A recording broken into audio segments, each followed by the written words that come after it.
The latest in tech suit innovation. The Tier Vinzo utilizes frictionless fiber construction, surface lift technology, endo compression cage, seamless exo shell,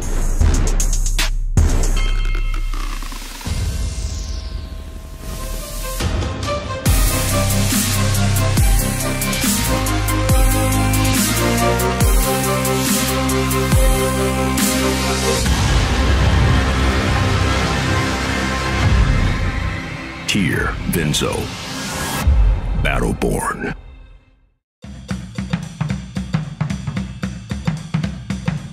Edinburgh put lots of opportunities in front of me, and all I had to do was take them. There is just so much to do in this city. Always something new to discover.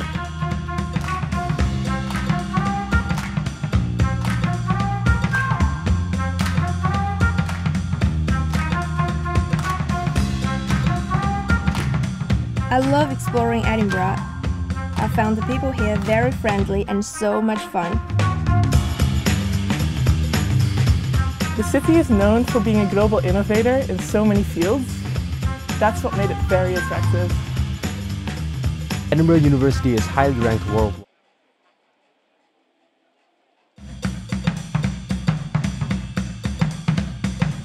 Edinburgh put lots of opportunities in front of me, and all I had to do was take them. There is just so much to do in this city. Always something new to discover.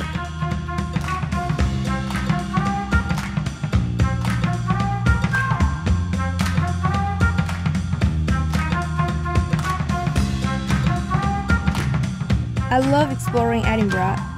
I found the people here very friendly and so much fun. The city is known for being a global innovator in so many fields. That's what made it very attractive. Edinburgh University is highly ranked worldwide. It's got such a strong academic reputation, which is why I was so eager to come here. Edinburgh was always where I wanted to go to university during high school years.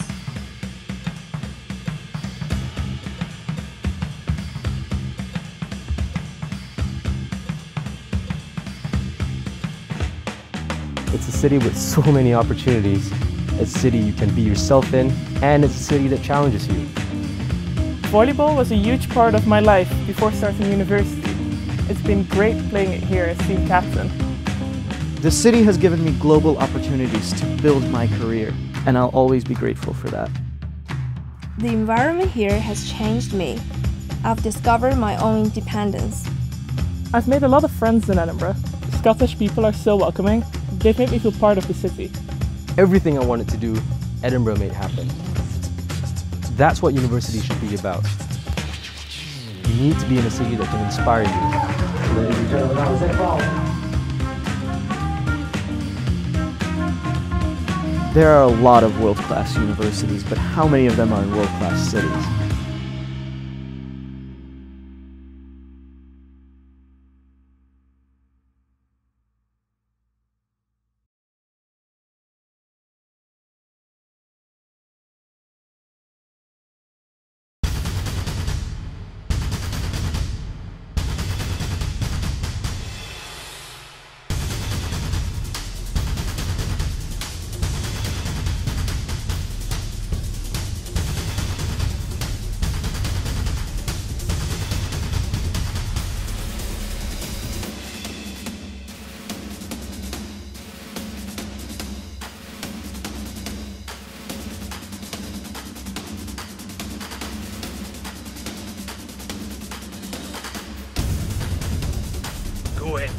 Go Edinburgh.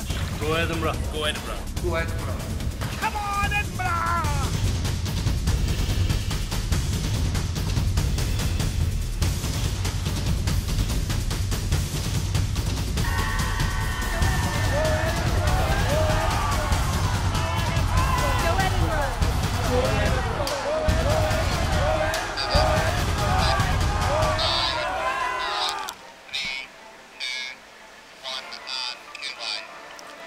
A very good morning to you. I think it's just about still morning, 3 minutes to go till noon.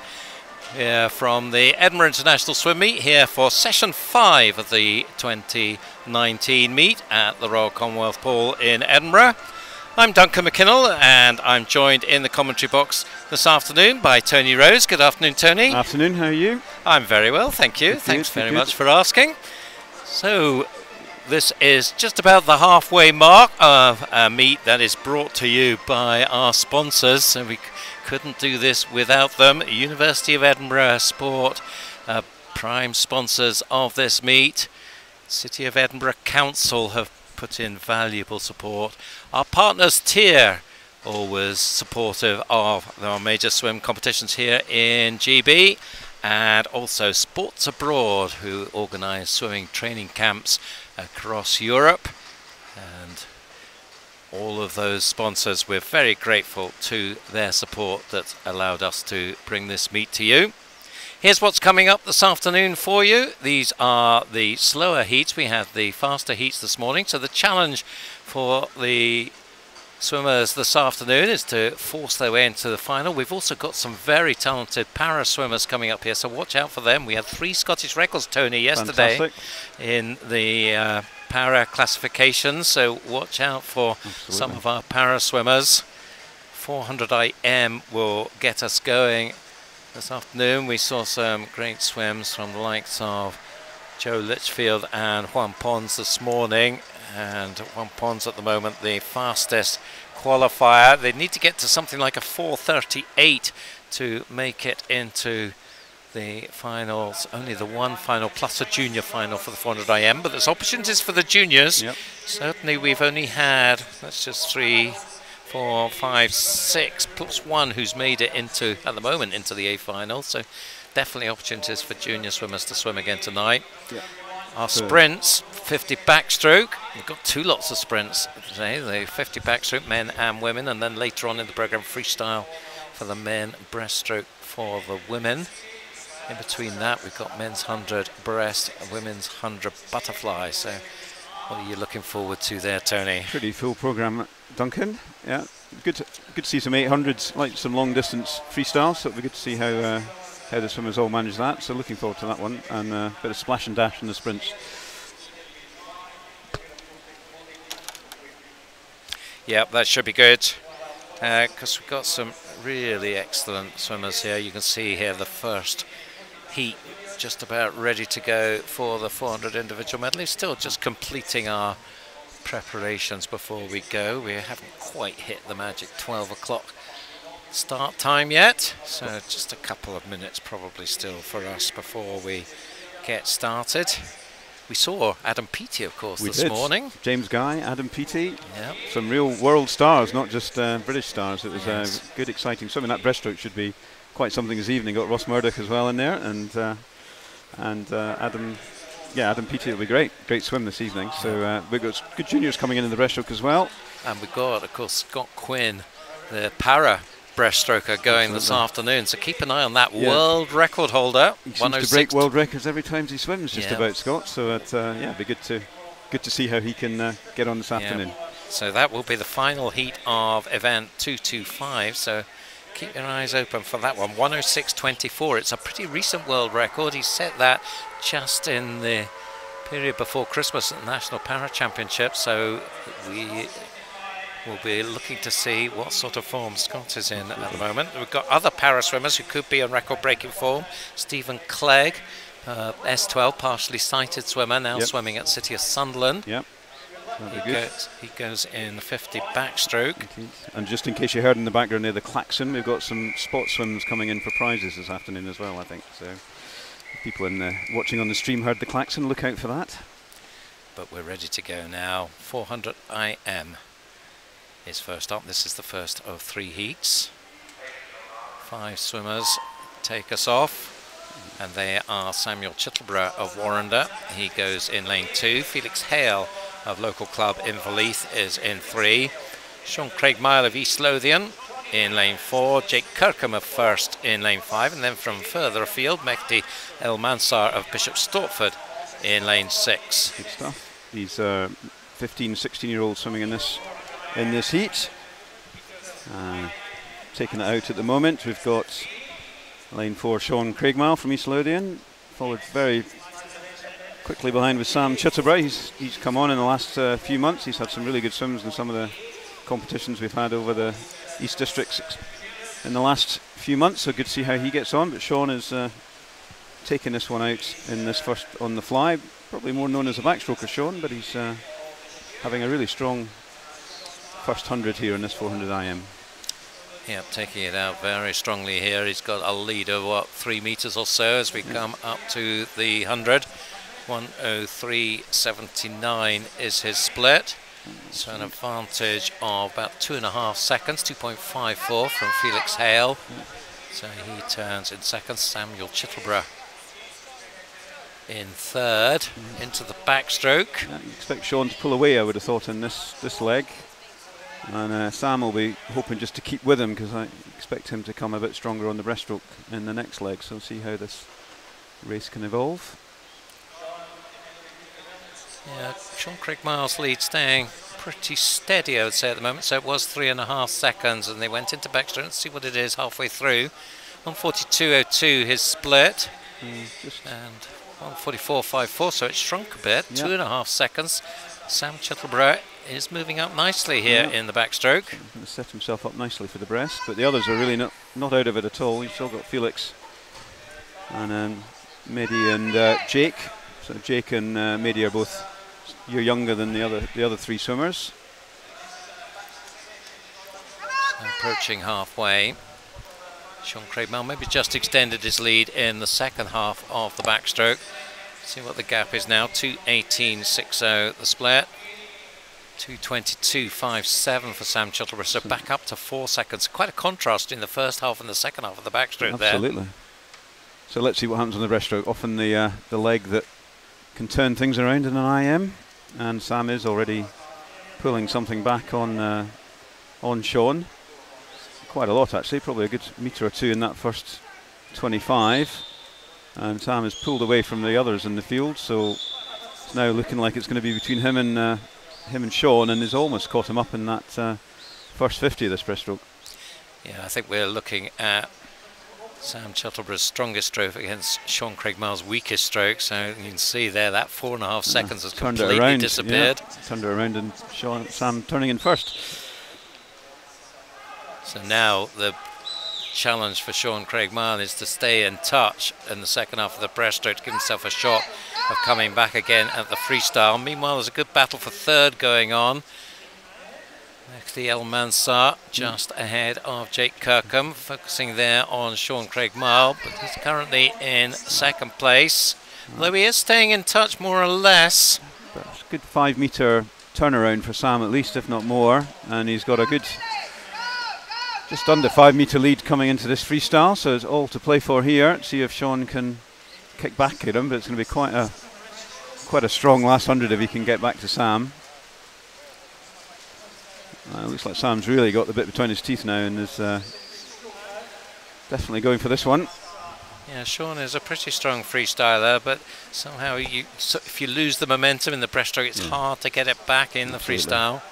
But we'll see if he can give it a go. Indeed, and that's bearing through with Mehdi as well, because he's kicked off a good breaststroke and is now coming back at Sean. So could be a close race between the two swimmers in lane 4 and 6 for this second place, but it looks like Sam has consolidated that lead on the freestyle here.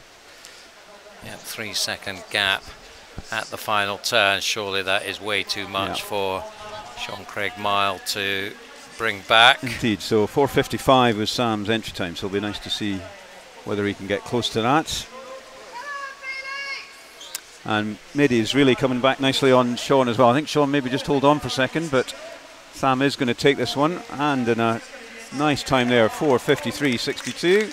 Really strong second leg of that 400 IM from Samuel. Sean just held on for second. Mady coming in third. Yes, that's all a momentum thing, isn't it? Absolutely. About breaststroke, as we see so often, particularly with the younger swimmers. Definitely. Makes all the difference. But you'll be pleased with that, Sam.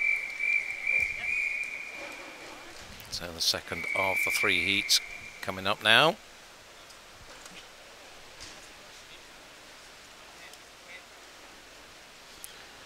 And we've got 7 of the lanes occupied in this one. No swimmer in 1. So we have Ethan Horn of Rutherglen in 2, Ryan Duncan of St Thomas in 3, Thomas Coates of West Lothian in 4, his teammate Nathan Grimley beside him in lane 5, Angus Rutherford of Heart of Midlothian in 6, Sigurd Bergström of Randaberg in 7, and Liam Eccleston of Dumfries in lane 8. So one of our international visitors swimming in this heat, the Norwegian Sigurd Bergström. Yeah, good opportunity for the Scottish-based swimmers to have a bit of different competition with the international and quite a lot of English clubs competing this weekend as well. So it's good to get some unfamiliar faces into the play. It just creates that element of uncertainty, doesn't it? You don't know where their strengths are. Yep. Makes our life more difficult. Yes, it does. Lane 5, Nathan Grimley with the early edge here, not by a huge amount. We come down, we've got 4 swimmers all pretty close, and in fact the touch going to Ryan Duncan in lane 3, 1:04.85, so that is slower than the fast start that we saw from Sean Craig Marl in the first heat, about a second slower. But quite a bit faster than I think where Sam came in on that fly. Who won that last heat. Some of these guys, if they can pick up on their entry times, might be scratching on the junior final that will be on this afternoon. They'll have to do reasonably big improvements to get there, but see how they get on. Yes, well at the moment we've got, I think I mentioned earlier, there's 6 juniors excluding the one who's made it into the A final, the slowest of them 4:47, but we do have 5 more juniors in the next heat, so they'd have to pull up something pretty special in this heat to challenge for a junior final spot. But well, let's have a look. It is at the moment Ryan Duncan of Arbroath St Thomas against Thomas Coates of West Lothian. So comparatively local swimmers here doing battle, and it's Thomas who's got the edge now, about a metre up at the halfway point, 2:20.74, still slower than the first heat by a couple of seconds. 2:21.40 for Ryan. Of course, everything changed in the first heat from now on, so we'll just wait and see how the times stack up now against Sam Chittleborough's times. Still side by side. Maybe lane 6, we've got Angus Rutherford, the oldest swimmer in the race, slightly pulling back on them, and also Sigurd out there in lane 7, looking strong on this breaststroke. So a similar pattern to the first race, where early flyback leaders starting to get pulled back by some of the breaststroke specialists. Ryan Duncan has got the lead back. Halfway through the breaststroke, 3:04.07. Certainly not seeing the dramatic turnaround that we saw in the first heat. These two, Ryan and Nathan, look to be holding on to their position pretty well, particularly Ryan, who's now opened up a bit of a gap. Sigurd in lane 7 is definitely pulling through a little bit here, but left himself quite a lot to do. Great shot there, based on of them coming towards us as we approach 300 metres. Keep your eye up there on lanes 7, Sigurd Bergström. He's had a pretty useful breaststroke, and he's got himself into the frame just about as we go to freestyle. See if they can kick on in this final 100. Still behind the time from the first heat, so that breaststroke didn't change that, just changed who they were behind. So Sam Chittleborough's time is still the target, 4:53.62. Sigurd Borgström going very nicely over in lane 7. Wonder if the swimmers on the near side are aware of that. Final turn. Yeah, he's really pulled it back nicely. Looking away though on that breathing and that last length, so won't be able to, just have to get his head down and go for it rather than play a bit of cat and mouse, and he is really putting his head down and going for it. So he's now pulled up into second, so see whether he can pick up on Ryan, but it looks like Ryan really is just managing to hold on, looking pretty strong, kicking in this last 15. But lane 7, Sigurd Borgström not quite out of it. He really finished strongly, but well, not quite enough in the end. But a good finish there, 4:53.90. In the end, they got pretty close to Sam Shuttlebury's time, just 3/10 away from it. And just behind them, with a very fast finish, Sigurd Borgström, 4:54.18 for him. Just a little bit, a second and a bit outside his entry time. Third place, Thomas Coates, 4:54.88. Just wait for that time to be, those times to be ratified, which I think they have been. See them come up on the board any time now. Maybe, maybe not. Teasing us. So there's obviously a slight delay here. They're clearing the pool, which they wouldn't normally do. Normally the swimmers dive over the heads of the swimmers who've come in. So some little technical hitch, I think, must have just be slowing things down as we wait for heat number 3. So 4:53s in those last 2 heats, as I said. 4:47 was 6th place for the juniors, so currently it would be those two 4:53s occupying positions 7 and 8. But we look at the entry times for the juniors in this final heat, we go all the way down to 4:45. Yeah. So you'd expect those 2 spaces to come from this heat, and there's 5 of them will be battling it out. They are ready to go now as the referee blows his whistle, calls the swimmers onto the blocks. There's the lineup. Finlay Saunders, Cameron Allison, Jane Manners, Sondre Urdal, David Miller, Kenji McDade, George Cowan and Andrew Arthur. So the swimmers who are not juniors, Jane Manners, Sondre Urdal and David Miller. So the 3 fastest entry times. So you'd expect, based on the entry times, that they'll be having the battle for the win, and then there'll be a subsidiary battle amongst the juniors behind them. But, well, let's not count our chickens just yet. And those juniors will need to be on their entry pace to be getting into that final. So they won't be able to hold anything back. Good start in lane 3, Jane Manners.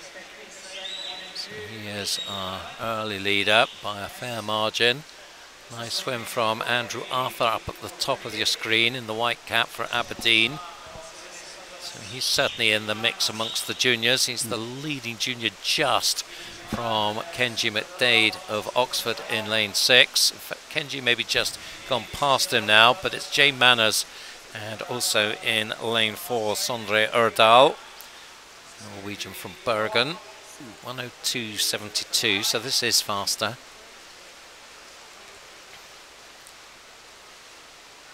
And clearly junior swimmers swimming in the afternoon, Duncan, competing against those who swim in the morning. Any difference there in terms of heat swimming in the morning and the afternoon, do you think, in terms of how it can impact on individuals? I think in a way, in swimming in the afternoon, you've got a bit of an advantage because you know what you've got to do. You've seen the times, you know what you think you can achieve. So, and you've had a lie in.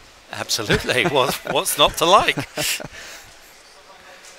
Also, a lot of these swimmers will have swum some events this morning and some this afternoon, because that makes it a longer day for these guys if they are here all day, particularly if they then qualify for a final and here in the evening as well. Good backstroke though from lane 4, Norwegian Sondre Urdal. So here's the one now taking it to them. Sondre, 4th in the Norwegian Championships last summer. That's where he did his entry time, 4:38. Turns 2:14.46. Kenji's pulling away from the rest of the juniors, which and just faster than Sam's heat. So he's slightly ahead of the pace on the juniors from the previous heats, but and looking quite strong on this breaststroke as well, pulling away, and looks like he's even catching up on Sondre. Well, I think he definitely is, yeah. We've shown the shot of Sondre here, but to his left-hand side, and you get a view of it now, you can see Kenji McDade has made a fair amount of progress in the first half of the breaststroke. Let's see what the gap is, 2:55.85. You should see up in the top right of your screen the gap coming up. Nice pull out there from Kendra. So still about a body length between them. And then in third spot, David Miller going for Bath University in lane 5. So these three now well clear of the others. So certainly it looks good for Kenji, is continuing to drive hard in this second half of the breaststroke, and he has now taken over the lead from the long-time leader, the Norwegian. So 3:36.10. And looking good now for a second swim for Kenji.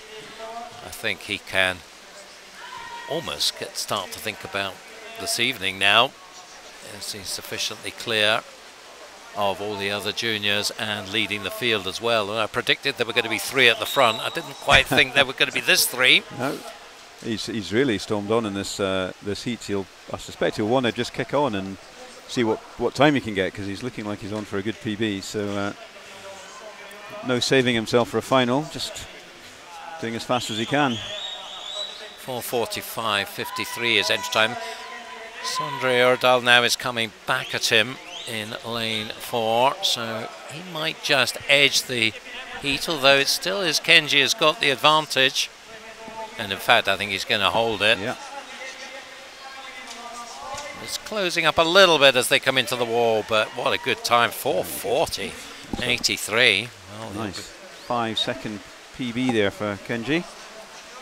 Yeah, so just looking at the rankings on the juniors, excluding the one in the A final, I think that ranks him probably 3rd into the junior final, so job very well done from him. Let's look at the times from the other juniors there. So as we look down, we've got George Cowan, the next best junior, in lane 7, 4:51.34. So I think that will probably be good enough as well, just to sneak into the junior final. He was faster than Sam Chuttleborough, so I think Sam will just miss out. We'll get confirmation of that in due course. So 800 freestyle is next up. You said you were looking forward to this, Tony, so absolutely. I'll just sit back and let you do the work. Look forward to watching it, Duncan. We've got 6 swimmers lined up for this one. 3 of them are juniors, 3 not. Of course, no finals in the 800, that would be cruel. The line up, Olivia Mason of Warrender in lane 2, Anna Vermouth of Hovedstatens in 3, Chantal Smith of University of Stirling in 4, Kaylin Hall of Aberdeen Performance in 5, Josephine Nielsen of Hovedstatens in 6, and Serena Iguaram continuing a very busy programme for City of Glasgow in lane 7. So they are our swimmers going here. Just having a look at the times from this morning.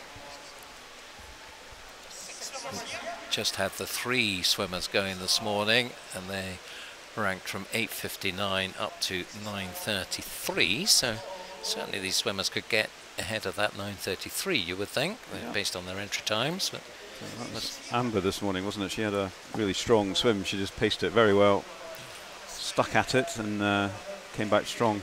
That's right, Amber Keegan from City of Sheffield. The early leader here is Kaylin Hall, 1:07.40. So maybe going to around 69.70 pacing once this settles down. We'll see. Yep. Always a tricky one to start off in the right pace and make sure you don't go too fast too soon and burn out before you even get halfway through. These swimmers pretty experienced at this stuff though. The youngest of them, Olivia Mason in 2 and Kaylin Hall in 5. They are 15 this year and going up to for the 2000 birthdays, so 19 this year, Chantal Smith and Josephine Nielsen, and a 96 birth. Anna Vermouth is the, I hesitate to say veteran at age 23, but wouldn't it be nice to be 23 again? Oh yes. So she's the one that's perhaps just in the lead here, but still pretty close.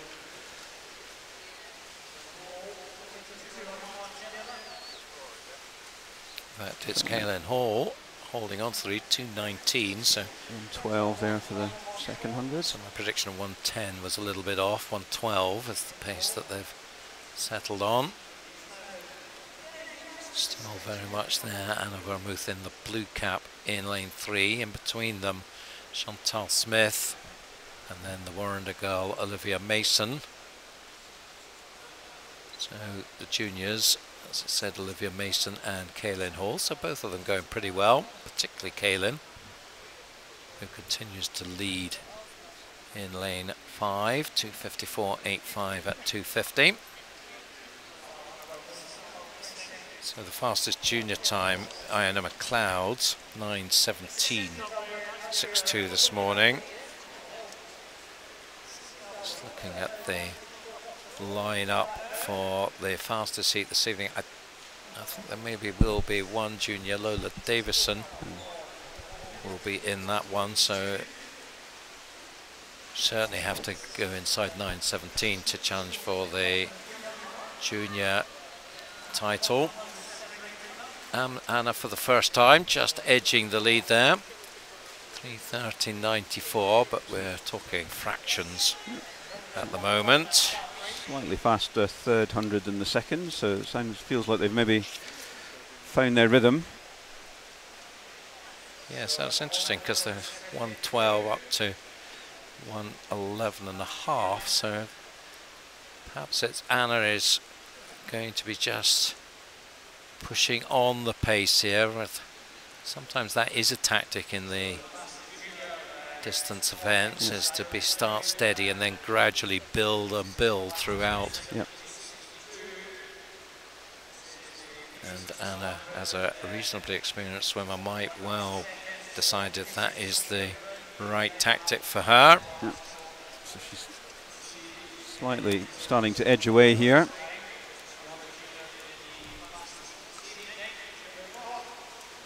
.9:20 her entry time.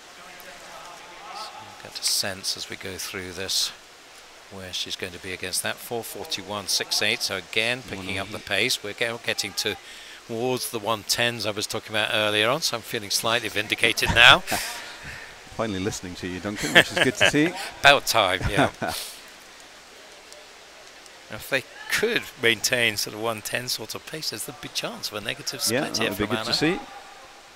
We had that this morning in the 200 freestyle with Freya Anderson. Is quite incredible, out in the 61.7 and came back in a 60.4. So be quite impressive if these guys can replicate that type of controlled pacing.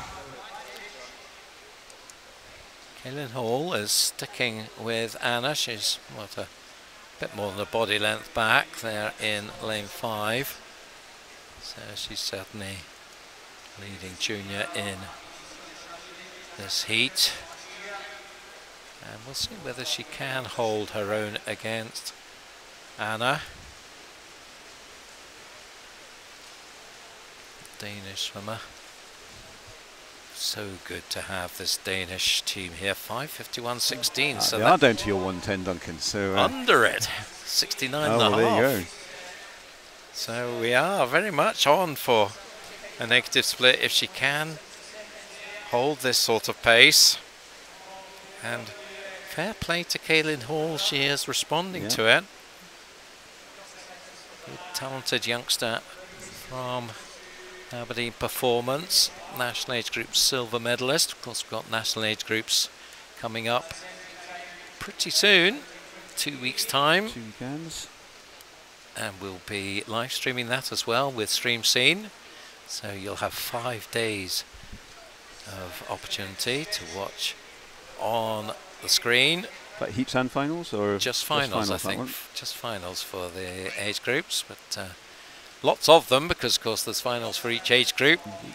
So that's in Glasgow this year. It's a busy year for Glasgow this year with snags, and then you've got British Open, British Championships, and the British Summit Meet, I think, is in Glasgow this year as well. So, and the British Para International, and then capped off with European Short Course at the end of the year. So yes, it's going to be a big year. If you get the chance to get down to Glasgow at some point, you can see some absolute top quality swimming at various opportunities. So that was another 110 just over for Anna. So it's still looking very good, so if she can keep this going on, we're talking about low 920s. yeah. Entry time 9:20.23, so she'd have to pick up a pace a little bit to match that. Still Kaylin Hall is with her though. 7:36.33 plays 7:38.47, so just over 2 seconds the gap between them. So you certainly can't count her out of this at this stage. The others, I think you can, because they are quite a long way back. Third place in lane 7 out of your screen is Serena Iguaram. Probably as we go through the turn, we'll see where Serena is relative to these two, but I can tell you she is quite a long way back. In the bell then. Lovely sound for the swimmers.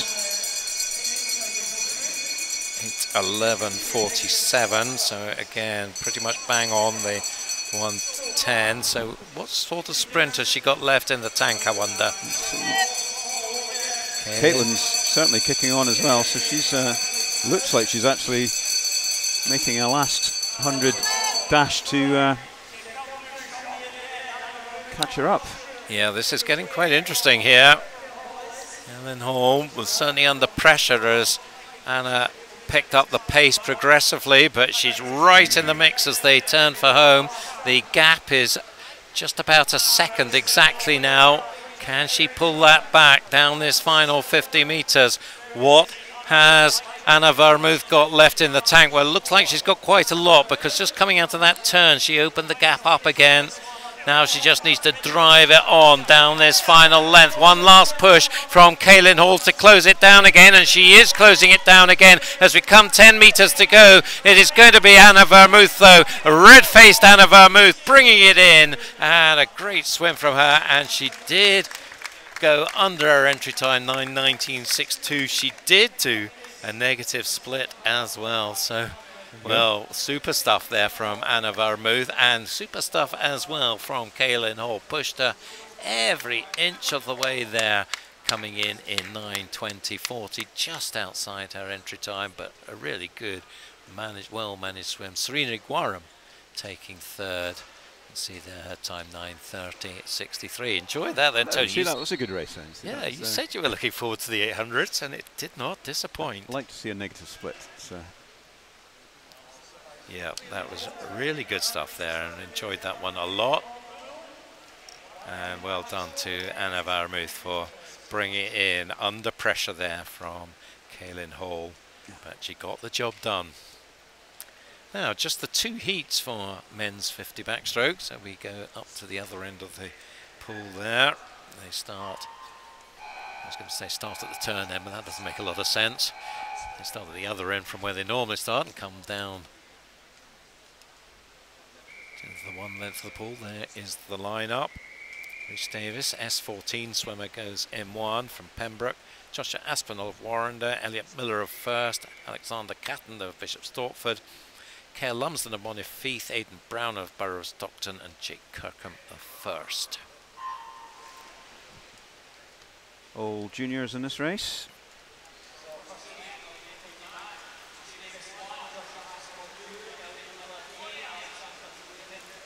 Nice strong start there in lane 6 from Aidan, Borough of Stockton, and also Elliot Miller in lane 3. These guys could be pushing at getting in the junior final if they can really crack on, and Aidan has had a cracking 50 and he's really taken it from the beginning.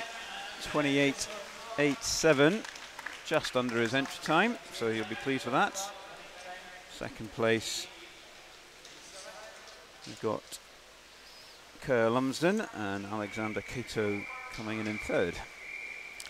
So good race there. Second heat. There's the line-up. Stephen Clegg, the S12 para swimmer. Watch out for him.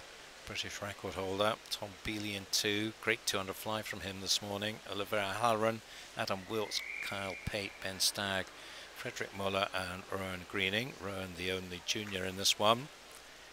Stephen Clegg might be the one to keep an eye on. In fact, lane 2 is empty, no Tom Bealey, so after that 200 fly decided he wanted the afternoon off.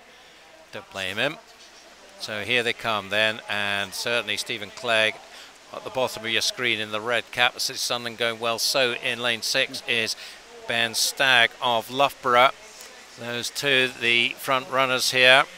As soon as we come through, it's going to be Ben Stagg taking it by some margin in the end, and a pretty convincing win for him.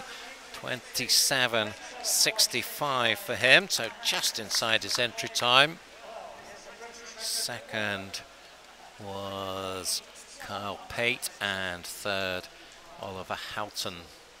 Stephen Clegg's time there just faded badly at the end there, but 29.19, and that is just 100th away from his British record of 29.18.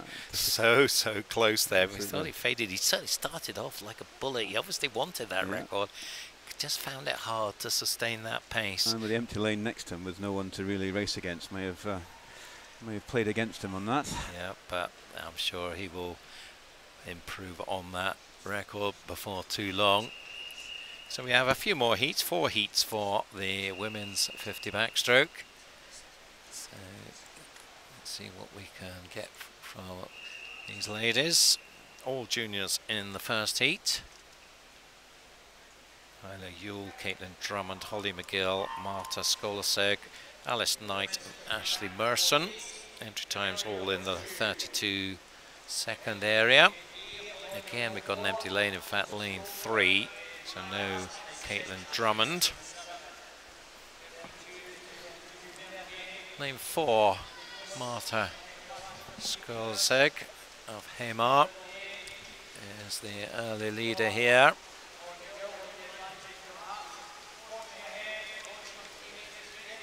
And she takes it pretty comfortably, 32, in fact no, did I get my lanes wrong there? I think I did. Holly McGill, I owe you an apology.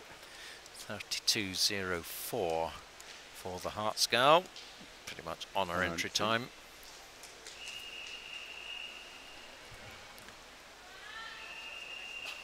Full complement in this next heat.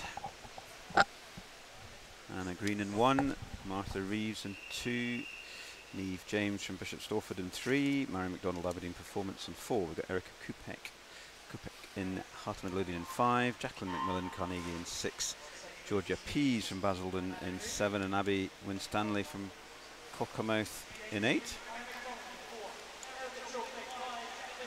Nice start in lane 7, I think. Georgia Pease just edging out ahead of the rest of the field, but also there in lane 3 coming strongly is Niamh James.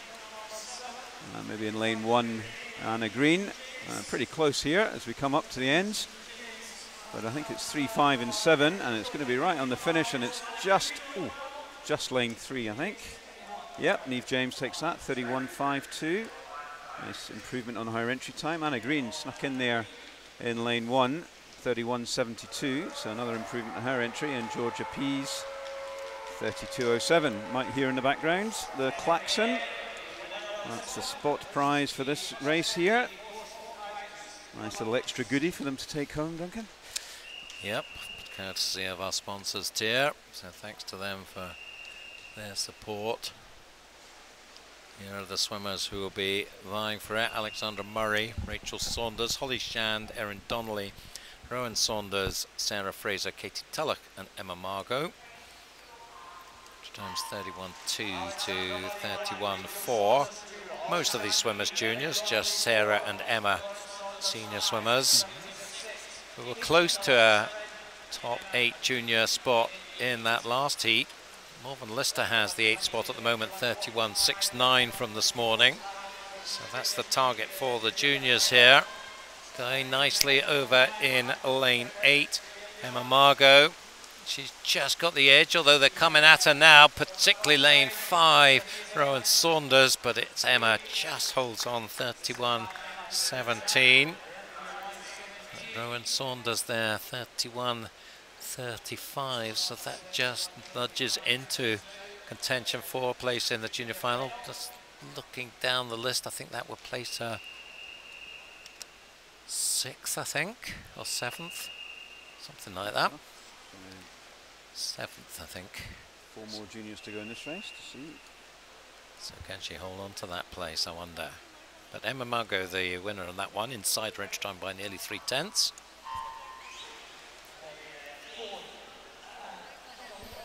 This final heat, Caitlin Dodds in 1, we've got Delphine Little in 2, Alicia Lumsden in 3, Emily Osborne in 4, Priscilla Buchholt Johansson in 5, Mary Swanson in 6, Lucy Lucas in 7, and Maria Cabrera in lane 8. And it is lane 7, Lucy Lucas. There's a lot of good swimming in the far lanes in this set of heats on the backstroke, and Lucy has really taken this one on and looks like she is going to edge it out. And a nice time of 30.85. Second there is Emily Osborne. And in third, Mary Swanson, 31.39. Any of the juniors there, Duncan? Yep, so Lucy Lucas certainly will be into the junior final with that time. I reckon that makes her 3rd fastest junior, other than the ones who've made it into the ALB final.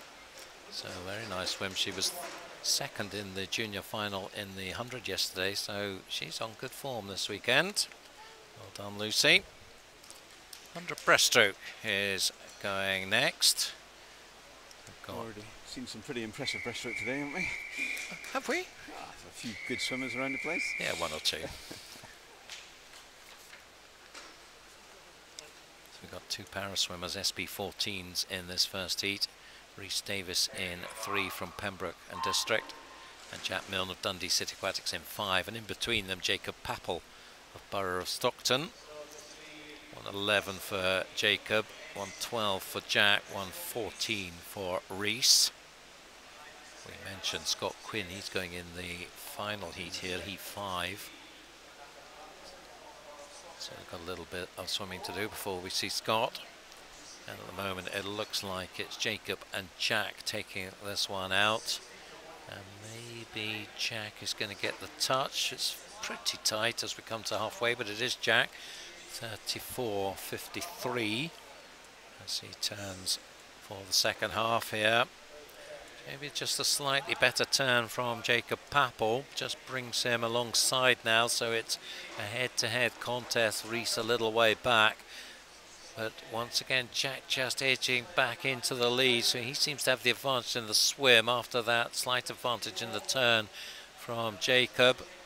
Jack, who is turning into a really good all-round para swimmer, is going to bring this one in. Very smooth looking breaststroke, and brings it in a time at 1:13.17, just half a second outside his entry time. So nice work, Mr. Milne. Second, Jacob Papple. Third, Rhys Davis. Oh, we've got another spot prize coming up. Seem to be loads of them this afternoon. Tia must be feeling flush. Somebody's bought one of their several £1,000 suits. What are the prizes? Do you know what the prizes are? I have no idea. Let's try and find out what they are. They've got a nice little bag they get given, but what's in that bag? It's a mystery. Perhaps one of the spot prizes winners can tweet and tell us what's in the bag. Hashtag EISM19. So away we go with Heat 2. Well, one swimmer's not going to get it, lane 8, because there's no lane 8. So in this one we have Gavin Roberts, another para swimmer, SB14 from City of Glasgow, Ewan Watt of West Lothian, Finlay Wallace of St Thomas, then 2 Bishop Stortford swimmers in the centre lanes, Callum Harold and Nicholas Boter, Jamie Littlefield of Warrender in 6, and Ethan Horn of Rutherglen in 7. So here's the spot prize going to go down to Bishop Stortford. 32.42, Callum Harold with the advantage at the turn, and he is the one who is driving it on hard here, and maybe it's hard to see past him now taking this one. Ethan in lane 7 is certainly giving him a good shot there. And strong finish as well there in lane 6 from Jamie Littlefield. So coming in then it is Callum Harold, and he is the one who's got the strength at the end and takes the win in 1:10.15, nicely inside his entry time, so double bonus there, spot prize winner and a PB. Delighted with that. You can't do much better than that, can you? Ewan Watt taking second with Ethan Horn just fading at the end and has to settle for third, just holding out Jamie Littlefield, 500s behind him. 3 more heats to go in this one. Last lot of juniors for the afternoon heats in this next heat. Any steer on what their target might be for? I'm trying my hardest to find out, so hold this space for the moment. I reckon 108, mid 108s is what's required. So these swimmers maybe have a chance. Not that far away from that, 1.9s, 1.10s. No lane 5 here. So the lineup: Andrew Arthur, Kenji McDade back to the pool after a good swim earlier. Ronan Anderson, Fraser Allison, Brent Cowser, Cameron Allison, Tom Ward. So 400 IM followed up here by this 100 breaststroke for Kenji. Is that going to come and bite him? He's in the mix. Lane 3 perhaps is going to turn first, although also up there lane 6, Bryn Cowser. In fact it is Bryn from Ronan Anderson in lane 3, 32.34, slightly faster than the previous heat. The juniors here, Andrew Arthur, Kenji McDade, Bryn Cowser and Cameron Allison, and Tom Ward. So perhaps it is Bryn that we have to have an eye on, although Kenji McDade is putting in a bit of a late charge here in lane 2. And still Ronan Anderson not far away, but I think Bryn Cowser is the one. The clock just going through the 105s, 106s. Let's see what the time stops it in 1:08.01. So I think that is fast enough. I think he's going to make it into the B final. So looking at the time, I think 1:08.56 was the 8th fastest. So 1:08.01 sneaks him in to an outside lane in the junior final. Subject to confirmation, of course. Don't take my word for it. Nice swim there from Kenji, just not long out the pool in his 400 IM, so that's a good half an hour's piece of work for him. Yep. Heat 4 now. Got another great SB14 para swimmer, Connor Morrison, going in lane 2 in this one.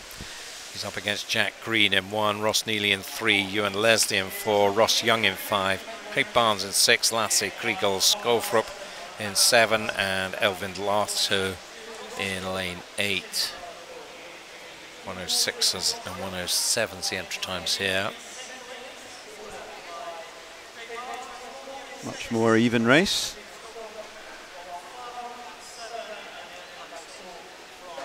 Lane 5, I think. Ross Young just getting the touch, 31.42. Nice pick up in pace compared with the previous heat. Second faster. Plenty of contenders here though. Pushing on well in 3, Ross Neely. But still lane 5, I think Ross Young is the favourite. About a metre or so up on Ross Neely. Not Ross Neely as they come into the last few metres. So it will be the Edinburgh University swimmer taking it in 1:07.11.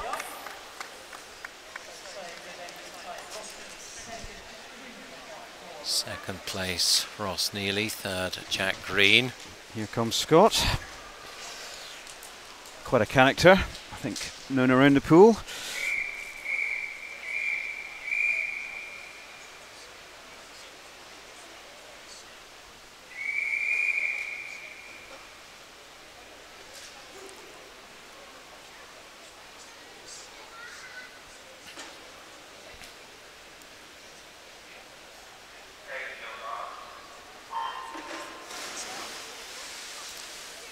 So the full lineup here: Sandy Farisiak, Aaron Dolan, Thomas Tsiapanis, Joseph Murray, David Bloomfield, Nikolai Fredheim, Andrew Hosey and Scott Quinn. Entry times at 105s and 106s. Scott Quinn 106.24. Entry time is his world record time, set in November. We'll keep an eye on that. But in the centre lanes, it's Joseph Murray and David Bloomfield turning first and second. 30.52 is nearly a second faster than anything we've seen, and it does look like it's these two, maybe to be joined by Thomas Tsiapanis, the Cypriot based in Edinburgh University. And he's giving it a good push. Scott Quinn working hard over in lane 8. It's not that far behind them, so we'll keep an eye on his time as they come into the wall. He's certainly finishing pretty strongly, but it is going to be, I think, between Tsiapanis in 3 and Murray in 4, and it's Tsiapanis with a strong finish, takes it 105.97. Second place was Joseph Murray, and third David Bloomfield, and looking at Scott Quinn's time, 107.10. So a good swim, but just 9/10 away from his world record. But I would guess at this stage in the season, on heavy training, a mature swimmer now. Scott, 29 this year, so he's certainly probably about the oldest active swimmer in Scotland, I guess, almost and now. Getting faster and faster, which is quite remarkable. Yeah. 100 butterfly. So anyway, my point about Scott's age was that, well, you've got to time your peaking really. At that age, you can't just expect to PB every time you swim when you're that age and also that caliber. 100 butterfly for the women now, and we've got another excellent para swimmer, rather younger one, Tony Shaw. Scheduled to go in lane 7, and she is there on the blocks. So we'll keep an eye on her. She had a real breakout season last season. And we'll be looking to see if she can continue that progress here. Scarlett Ferris goes in 2, Lucy Robertson in 3, Millie Milne in 4, Leonie Jones in 5, Caitlin Dodds in 6, Tony Shaw in 7. Tony is the Scottish record holder for S9 para swimming, 109.57. That record stands out. But it's in the centre lanes. No, it's not. In fact, Caitlin Dodds getting the touch, 31.17 in lane 6. Tony is rather adrift from the able-bodied swimmers at the moment over in lane 7. Good contest at the front of this race. Coming up nicely now in lane 4, Millie Milne. What can she do? Looks like maybe she's got the edge now. Very strong second 50. Yeah, really driving it hard into the final 5 metres, showing great power, then really pulled up the pace. 106.05, she'll be happy with that. Yeah, it's a good second and a half, nearly on her previous entry time. So they will be in heavy training, and she's got snags in a couple of weeks, so she'll be nicely set up for that. And look at that time from Tony Shaw, 109.05, and that is a new Scottish record. She knocked half a second off her Scottish record, and it was just 1/100th of a second away from the British record. Whoa. So close. Brilliant stuff, Tony. Very well done. And just because she was behind the able-bodied swimmers, it was a phenomenal swim from the youngster from Aberdeen. This time in the season, getting a time like that kind of only bodes well for the rest of the year, I'd have thought. Certainly does. You would think that that British record is on borrowed time now. So this is Heat 2, all juniors here. Adele McDade in 1, Matilda Cordell in 2, Erin Donnelly in 3, Faye Rogers in 4, Natalie Jones in 5, Louisa Stoddart in 6, Holly Shand in 7, and Annabelle McCrory in lane 8.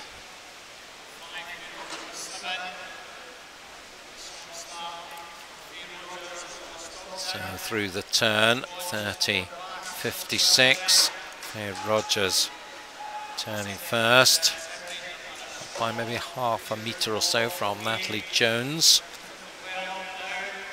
So looking at the junior target times here, we're looking at 110 at the moment, but I think 105 more realistically would be the target time. And it's going to be Faye Rogers bringing this one in. 1:05.29. So at the moment she sits in there. I think 1, 2, 3, 4, 5, 6, 7, 8th spot, I think. So with more juniors to come, that's probably, well, we'll see. It was a good swim though, inside her entry time by half a second, so can't be unhappy about that at all. Nice PBs coming through this afternoon. Certainly more this afternoon than this morning. I think that's just a reflection on some of the younger swimmers able to peak more often than the older swimmers who are peaking perhaps once or twice a year on their schedule. So heat 3 well underway now. Morven Lister, Emma Russell, Vera Stown-Hansen, Sassy Palfreman, Eve Corrigan, Victoria Vorm, Josephine Tengblad and Alice Meldrum. All 1:05 entry times. Coming up to halfway. Turn 30.45 for Vera. So that is just a 10th faster than the previous heat. So we said 1:05.29, occupying 8th spot. Over in lane 8, Alice Meldrum going nicely. Victoria Vorm in lane 6 as well. So it's a three-way contest here with Vera Stown-Hansen in lane 3. Who's going to take it? Pushing on very strongly. Victoria Vorm in lane 6 is the favourite, and she does take it. 1:05.56. So in the end, slower than the previous heat. So Faye Rogers, I think, is going to make that junior final because there's no more juniors in this final heat. So again, we'll need to wait for confirmation of that, but we think here in the commentary box that Faye Rogers from Borough of Stockton will get herself another swim. But we're often wrong. I am anyway. Not you, Tony, I'm surely sure. Not, Duncan, surely not. Final heat coming up. There's the lineup. Jessica Damon, Alicia Lundblad, Emma Harvey, Abby Wood, Kirsten Laurie, Maddie Crompton, Katharina Price and Emma Margot. Emma's not had much rest. She was in the pool not that long ago. In fact, another empty lane. I really should have a look down the line before we start. We've had 2 empty lanes, lanes 4 and 6. Abby Wood and Maddie Crompton deciding this afternoon they don't fancy the 100 fly. And it's Emma Harvey of Millfield, 30-10, part of the Scottish Performance Programme. Represented Scotland in the Commonwealth Youth Games a couple of years ago.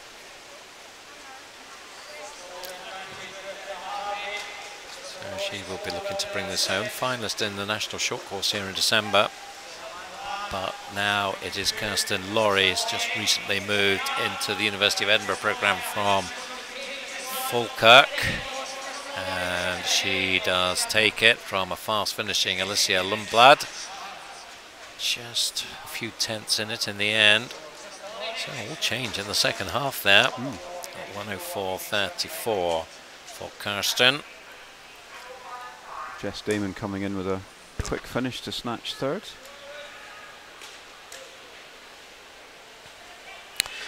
.200 butterfly now for the men. 2 heats here.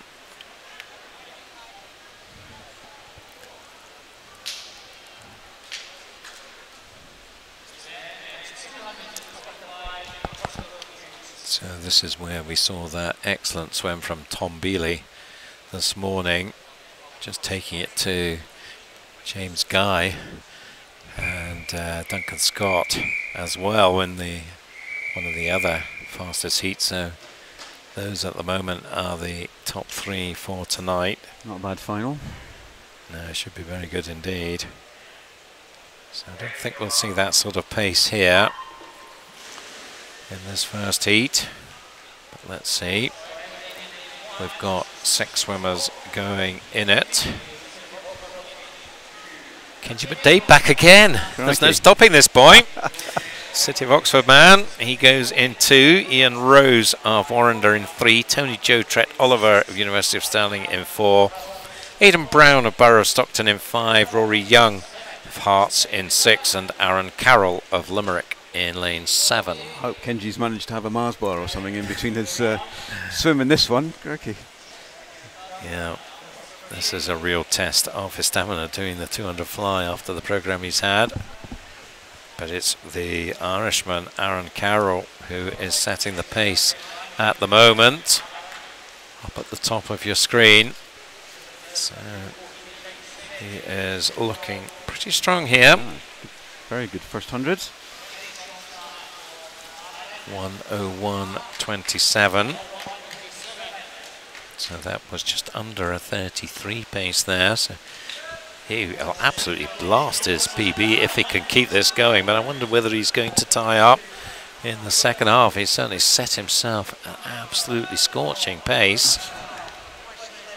2:14.96 his entry time, and they are starting to come back at him now. The charge being led by the Heart swimmer Rory Young beside him. Still a fair lead for Aaron. Yeah, still looking pretty strong. Let's hope he can keep this up. He's certainly deserves getting a good time, having gone out as quick as he did. So 1:36.49, so he went from a 33 to a 35 in his final 50. So this is where it's going to get really hard, I think. Lane 4, Tony Joe Trett Oliver maybe just senses an opportunity here. Still pushing on Rory Young as well. 15 metres to go. Can the Irishman Aaron Carroll hold on to this one? They're coming at him, but he's still got the lead as they come into the final 5 metres. But Tony Joe Trett Oliver has other ideas about that, and he comes through to snatch it at the death. 2:13.12. Well, Aaron Carroll earned himself a good improvement on his entry time there, assuming that it stands up, because there is a conversation going on, I think, about that last one with the officials. So we'll need to see what that's about. But wow, that was brave, wasn't it? That was really, really quite impressive. It'll be interesting to see what feedback he gets from Coach John Sharanek about that one. Well, can't tell him off for not trying hard enough, can he? Certainly can't. And it's Aidan Brown from lane 5, unfortunately, who is disqualified. So Tony Joe Trett Oliver takes the win, 2:13.12. Aaron Carroll just behind him in second place, but a nice improvement on his entry time and a very brave swim.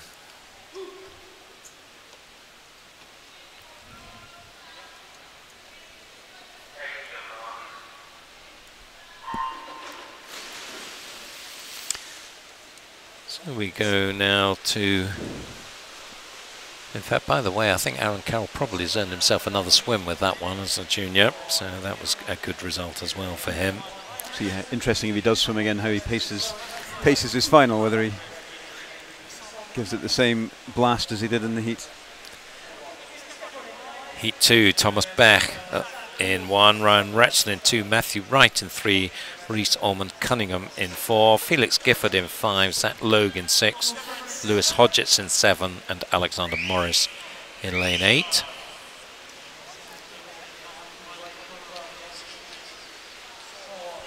Matthew Wright in lane 3, Bath University swimmer,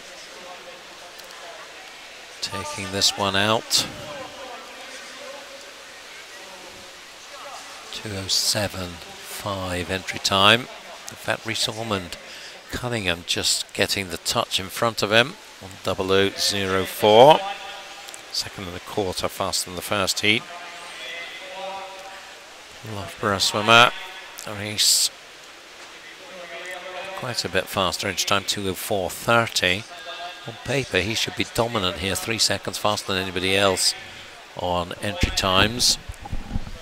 Felix Gifford, who gives a good hard attempt at this 200 fly, has moved up into second place now, and Zach Logue, the Anglo-Scot based in Sunderland, in third place. You can see the 3 of them there on your shot, And it shows that it's a pretty close affair now. Rees still has the edge in the black cap in lane 4, but Felix Gifford pushing him hard.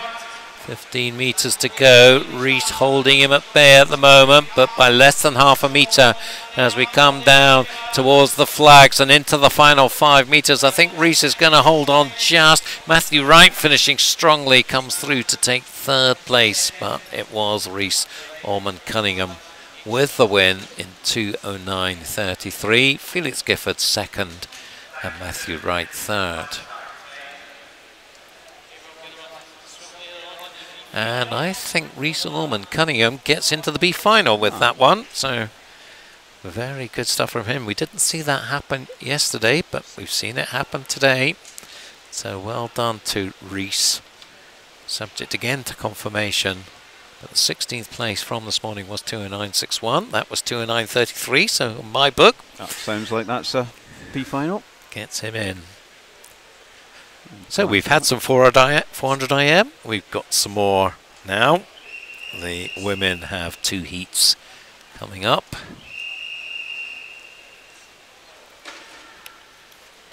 We've seen the Commonwealth gold medalist in the women's final this evening. Amy Wilmot and Hannah Miley. Interesting to see if any of these girls are able to join the finals. Yes, Amy Wilmot looked very impressive in the heats this morning. She dominated, really. Very strong. What can we see from these girls? We've got 4 swimmers in this first heat. Maria Cabrelli, Dundee City Aquatics in 3. Elle McMillan of St Thomas in 4. Erin Taylor of Finns in 5. And Drew Mackenzie of West Lothian in 6. This is a pretty much of a rarity in this Edinburgh International, all Scottish heat.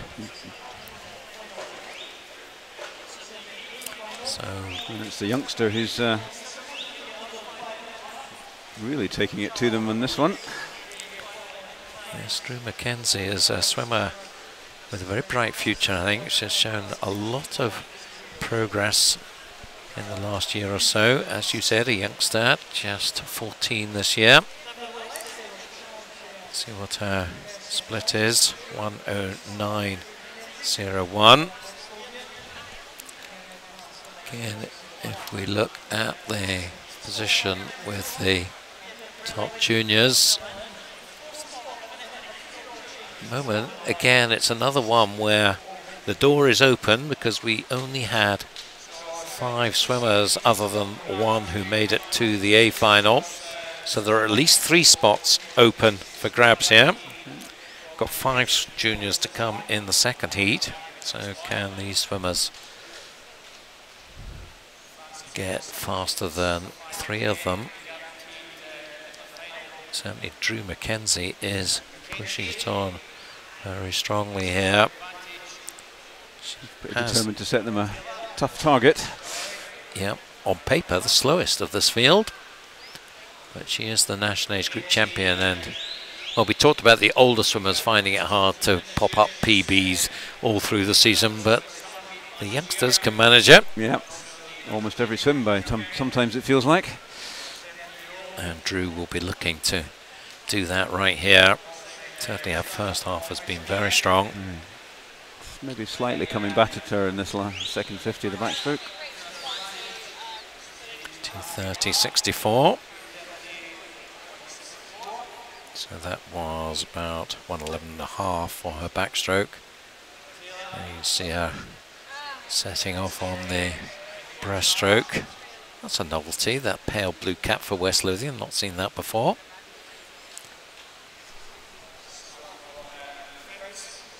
Not that particular design, or maybe I have, Okay, I'll take that back.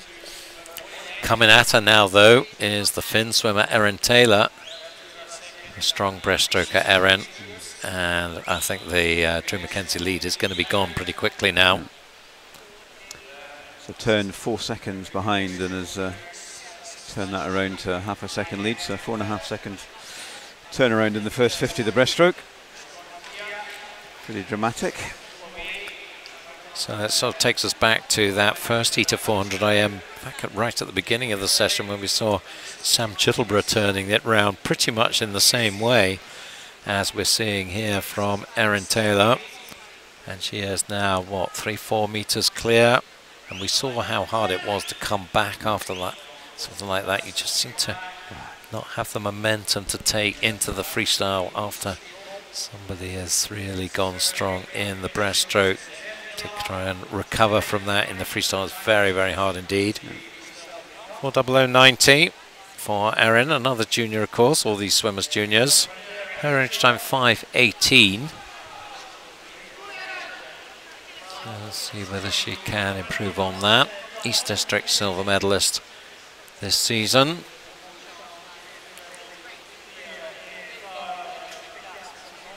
So she is putting lots of effort into this freestyle. You can see that concentration on her face there. Great shot from our not so steady cam. I think they must have been on the booze at lunchtime. 4:39.19, so a good solid lead of about 4.8 to take down into this last length. So Erin completely in control now. Drew's hanging in there though. She's yeah,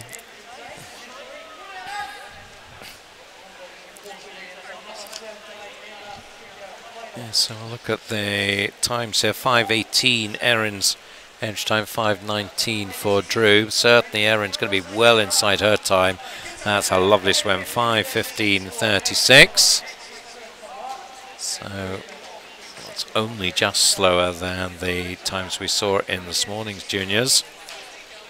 So at the moment she is sitting as 6th fastest for the junior final. See whether that can survive. 5:20.71 for Drew.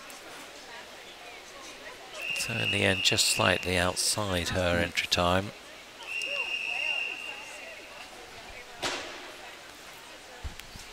Does just show, though, if you have a weakness in one stroke, it makes it very hard in the IM, doesn't it? To try and cover that in the other strokes. And it generally seems to be breaststroke. If that's your weak one, then well, it gets tough. Very, very hard to recover from a weak breaststroke. Quite demoralising as well if you're out there in the lead after flying back, and then all of a sudden you're at the back of the field. So heat 2, Flora Nichols goes for Warrender in 1, Lauren Chalmers of Ren 96 in 2, Jenny Galloway, another Warrender swimmer, in 3, Emma Scully of City of Glasgow in 4, Oda Borgström of Randaberg in 5, Leonie Jones of Borough of Stockton in lane 6, Josephine Nielsen of Hovedstatens in 7, and Kaylin Hall back after her 800 going in lane 8 for Aberdeen Performance. Maybe just feeling the effects of that 800. It looks like she's lagging back at the moment. That's a hard double, isn't it? 800 free and 400 IM. Not too far apart. Not sure you'd really choose to do that very often, would you? Yep. Thanks, Patrick Miley, for putting that one on up. Emma Scully with the lead, 1:09.47. Had something similar yesterday, didn't Liam McLaughlin do a 1500 free yesterday and a 200 free about 20 minutes later? It's good for them, isn't it? Oh, absolutely. Training weekend. So looking very nice here, Emma Scully bringing this one in at the moment. Finalist in National Short Course here in December. And she's got around about a 3 metre lead halfway through the backstroke. 1:49.28 with second place 1:51.93.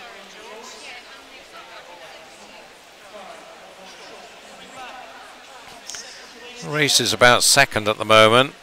4 swimmers contesting that one, with Oda Bergström perhaps just having the edge in lane 5 from Leonie Jones beside her.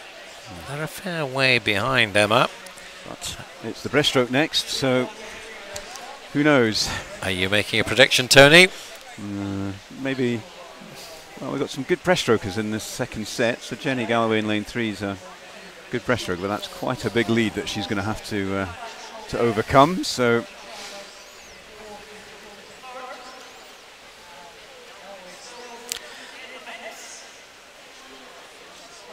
Emma Scully at the moment. Perhaps slightly the lead being worked by Oda Bergström. nothing as dramatic as the last heat though, so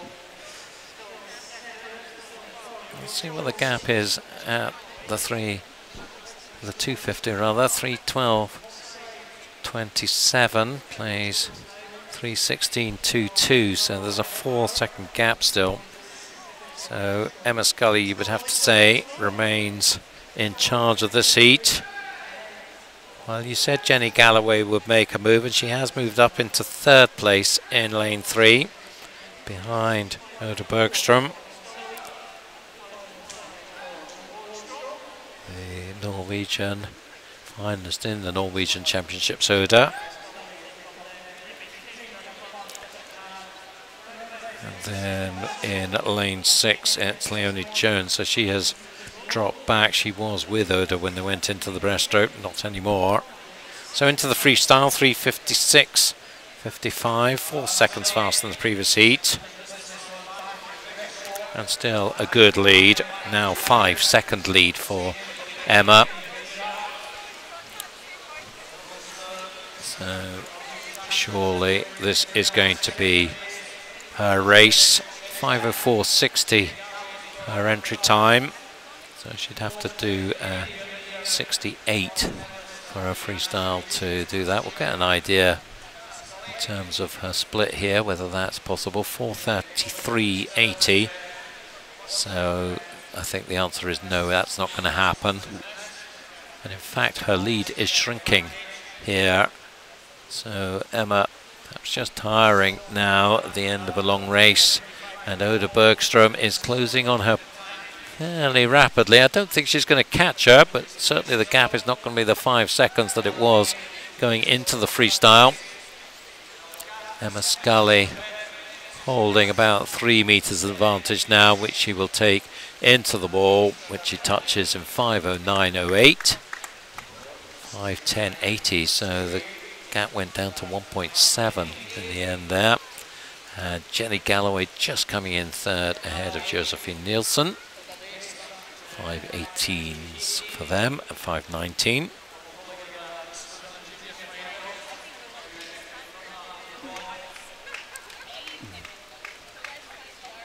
Caitlin coming in there, deserving a rest, I think, after her afternoon's work.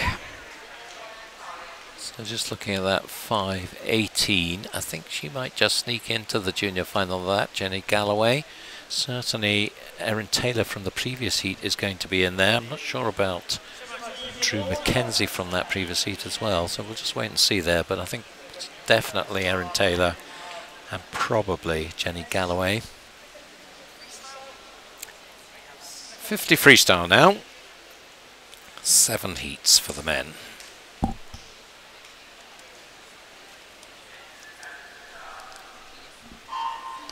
So in this first heat we have Michael Jones from City of Manchester in lane 3, Jonathan Booth from Borough Kirklees in 4, Ollie Carter from University of Stirling in 5, and Andrew Mullen, City of Glasgow in 6. All para swimmers here, different classifications.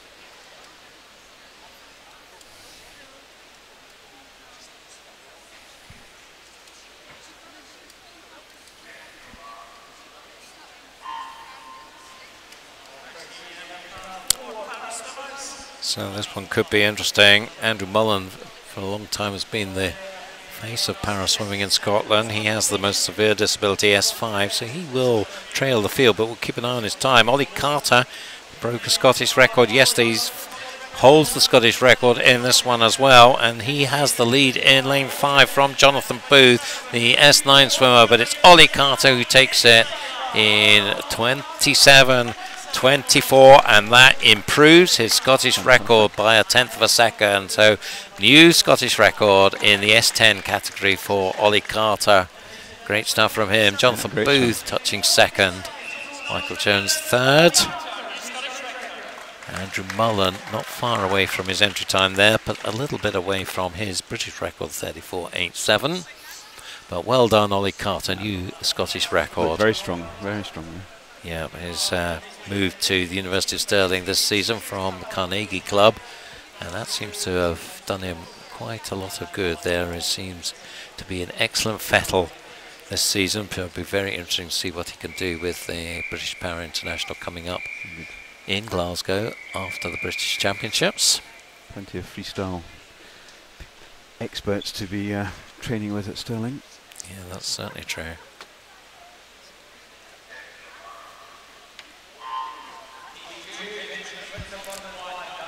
Benjamin Winterburn, Dan Kinsella, Jake Kirkham, Johan Fawcett, Carl Barrett, Finlay Saunders, Aidan Brown and John Law. John Law, another para swimmer, S13. Partially sighted swimmer up at the top of your screen.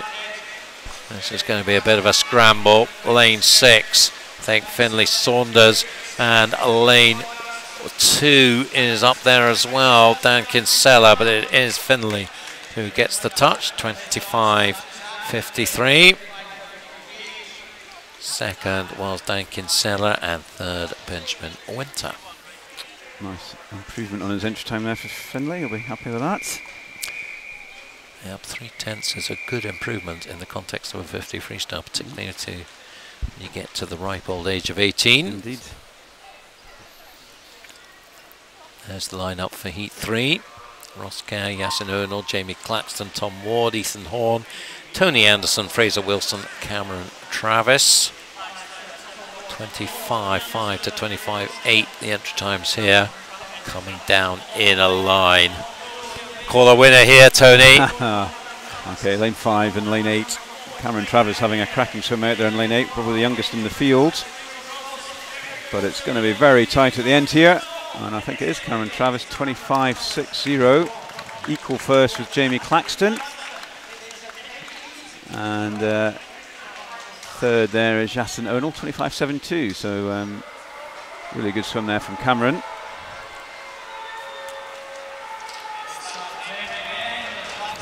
Yeah, that was a good one. Yeah, Claxton sounded again, so another spot prize to be won in this heat.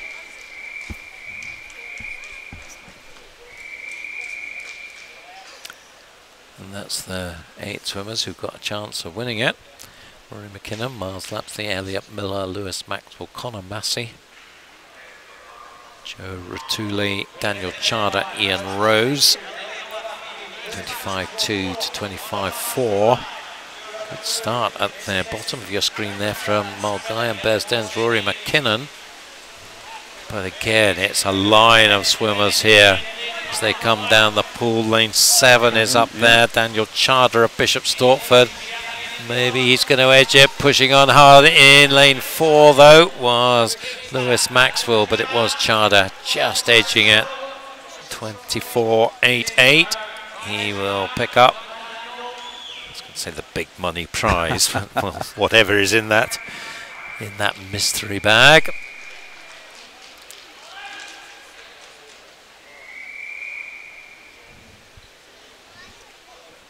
Moving into heat 5, Keir Edgar, Lewis Birrell, Daniel Christian, Martin Erko Papiraku, Nathan Wells, Frederick Miller, Graham Baird and Dermot Sutton.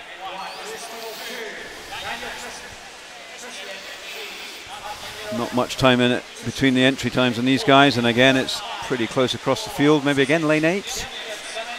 Having some good swims out of lane 8, but it looks like lane 6 here we have Frederick from Hoofstaden.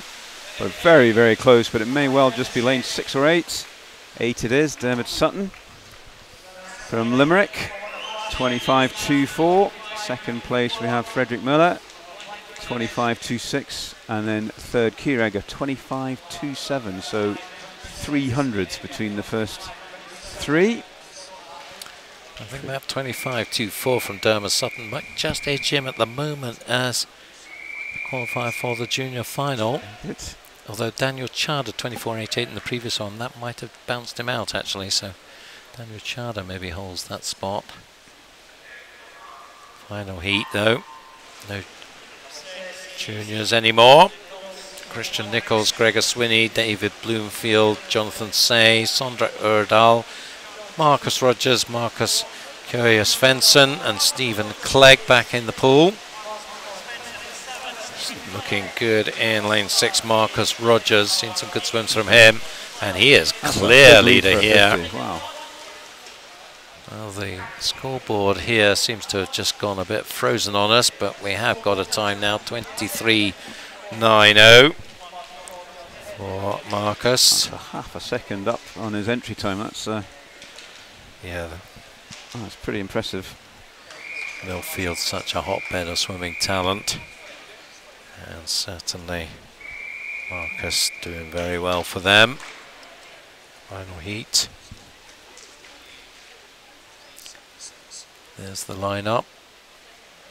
Oscar Jones, Thomas Tsipanis, Andreas Elmgreen, Harry Turner, Joe Watt, Max Sipipat, Daniel Curtis and Jack McComish. 24 ones and twos. And, well, another really close affair here. Lane 7 is pushing on well. Daniel Curtis of Helsingborg, but just ahead of him now in lane 5, it is Joe Watt. And Joe takes it in 24.08. Just inside his entry time. A PB is a PB. I think we've said that already today. So well done, Joe.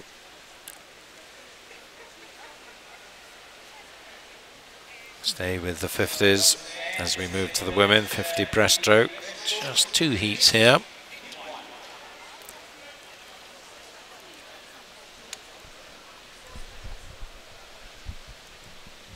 Jessica Vahl and Sarah Vasey were the 2 fastest this morning in this one.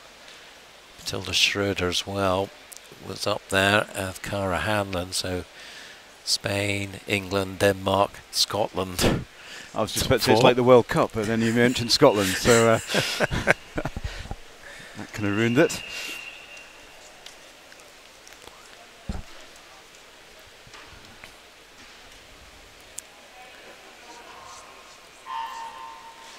So 7 swimmers in this first heat, all juniors. Grace Robertson, Yasmin Lapsley, Abby Winstanley, Ava Simpson, Kristen Russell, Olwyn Cook and Victoria Grindheim.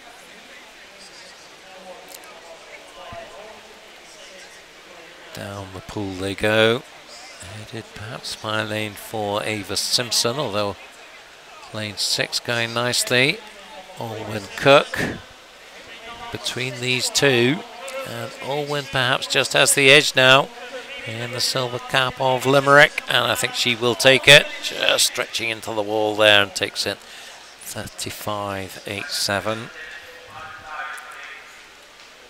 Perhaps the trickiest thing in this 50 breaststroke is just nailing your finish and just getting your stroke right on the breaststroke, because it's really hard to do, just get it absolutely on the money. Got a combination of leg and arm to get it right at the very end there. More juniors in this one.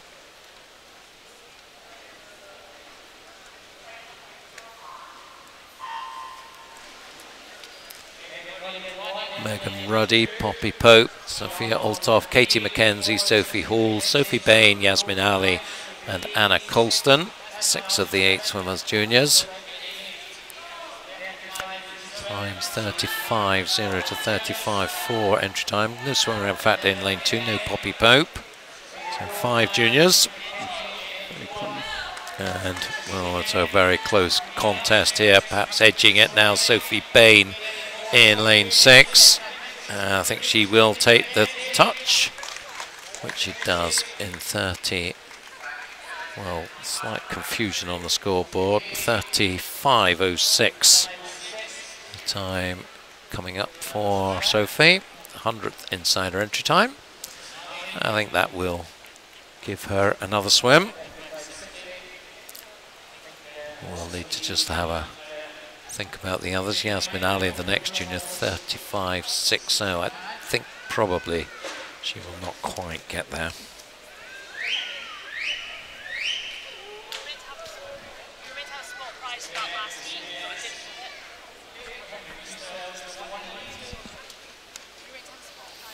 So we go to 800 freestyle, so you're getting a double bonus of your favourite 800, Tony. Fantastic. Ooh, don't say we're not good to you. So we've got Cameron Travis in here in lane 1, who's only about 5 minutes ago got out the pool from a 50 freestyle, so that's just his warm-up, isn't it? Absolutely, perfect start. Interesting to see whether he means he eases himself into this one.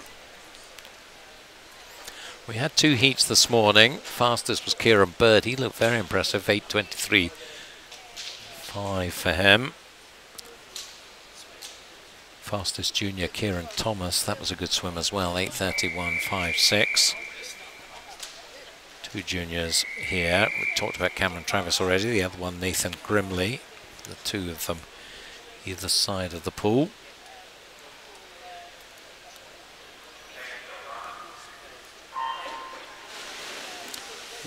Both be doing excellent swims if they're going to get close to Kieran Thomas in the junior event.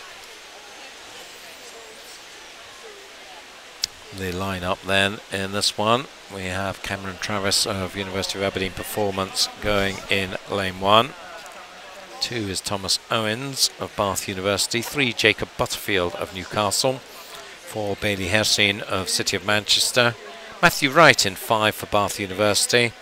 6 is Marshall Illingworth of City of Glasgow, and 7, Nathan Grimley from West Lothian. So in the women's event, we saw that wonderful negative split from the Dane Anna Vermouth. So do you think these guys can do something similar? It's Bailey Hersine, 100.21, first through the 100.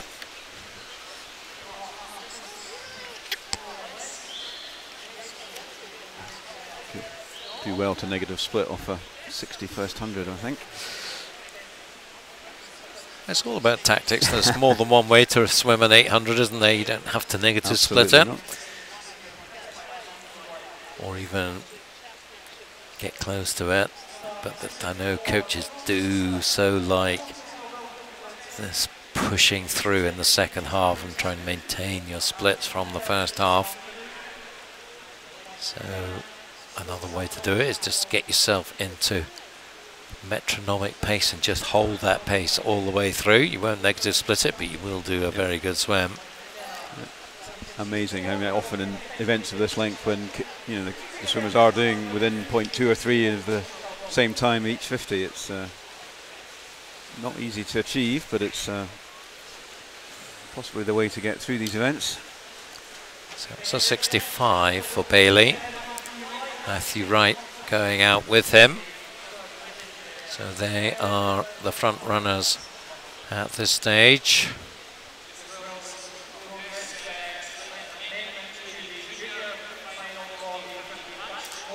Bailey 5th in the British Universities Championships last month, was 6th in the British Summer Championships, so he's got a good pedigree in this event. 8:30.97 entry time. And he's opened up now body length's advantage over Matthew Wright. 3rd place in lane 3, Jacob Butterfield, the Newcastle swimmer. So that's the top 3 coming to 300. So just around a body length in it. 2:10.44, plays 2:11.79, so 1.3 the gap. Another 65, in fact 65.12 and 65.11 pretty much makes your point. Not bad. So Mr. Consistency from the City of Manchester leads the way. 3:40, 3:24.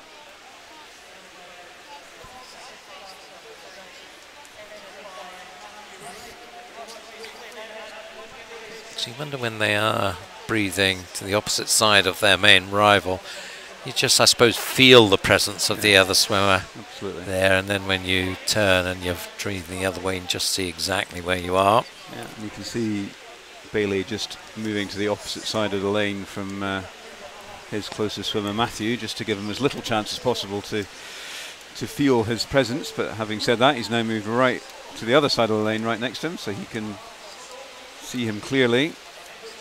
And Matthew's really kicked on in that 25. Almost catching up with Bailey. Why would you move from side to side at this stage? I know in training obviously you do, because you've got multiple swimmers in the lane, but in competition surely you want to keep the shortest possible distance. I think so. And you do see in younger swimmers where they forget in a race that they're not in the training pool and do almost do their little circular thing around the lane, but with the older swimmers you'd expect them to be a bit more disciplined.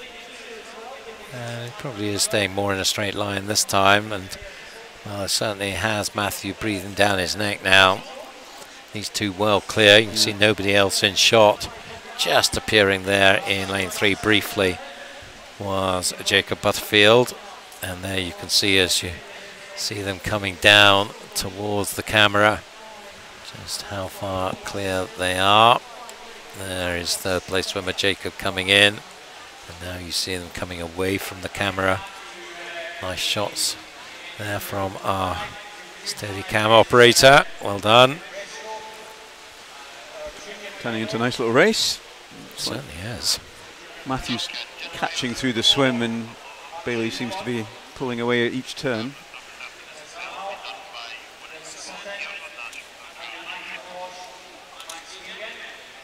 So out of the 450 turn, and now it's hard really to separate them.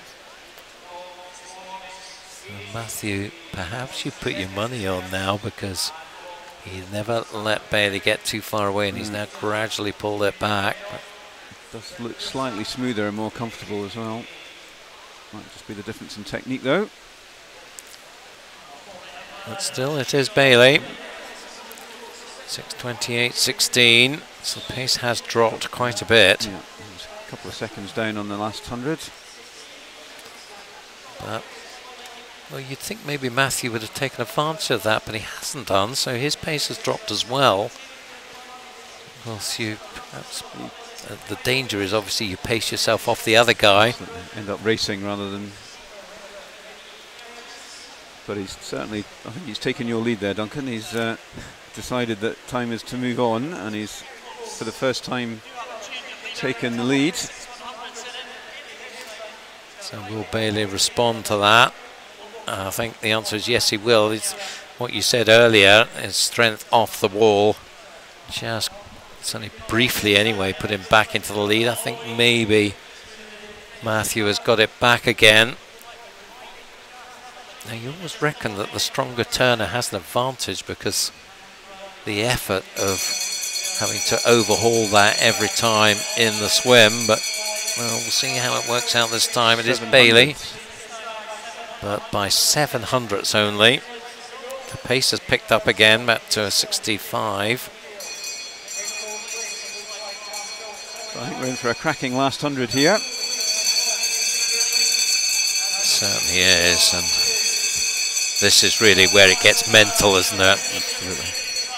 It's about your determination when the body is screaming to say, just ease back a bit.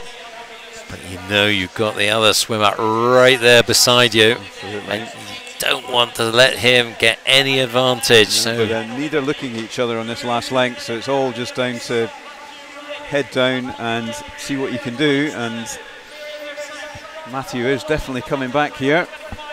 So who's going to get this one there? Matthew in 5, Bailey in lane 4. There's absolutely nothing to choose between them as they come down towards the final 5. It's going to be about spotting the wall. Who's going to get it? And it goes to Matthew Wright. Well, he didn't lead for much of that race, but he led where it mattered at the finish. 8:37.11 there. Cracking stuff from both guys. So another great 800 freestyle to enjoy. Matthew just doing enough there. Both of them just a bit outside their entry times, but I don't think they'll be too worried about that. It was all about racing at this stage, and that's exactly what they did. Jacob Butterfield in third place, 8:56, and Cameron Travis was fourth. Ducking under 9 minutes there for Cameron. Yeah, nice swim from him, 8:59.51. Thomas Owens, he'll be able to remember his time. 9 minutes on the nail. Agonisingly not under the 9 minutes. So we finish off this afternoon's session with 4 heats of women's 200 freestyle.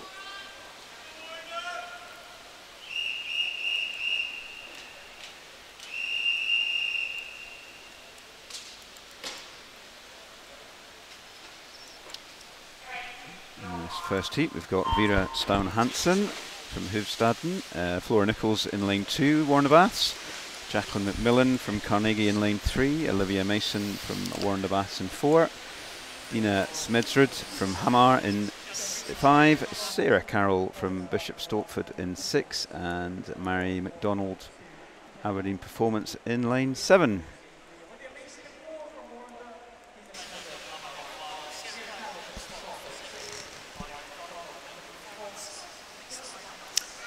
.30.27. Split at the 50. 2 12s, 2 13s, and one swimmer on 2:15. The entry times here. Nice start in lane 3. And that is Glen Carnegie swimmer Jacqueline McMillan. And so up there with her now in lane 6 is Sarah Carroll of Bishop Stortford, so they are 1 and 2 at halfway. 103.54, 104.10.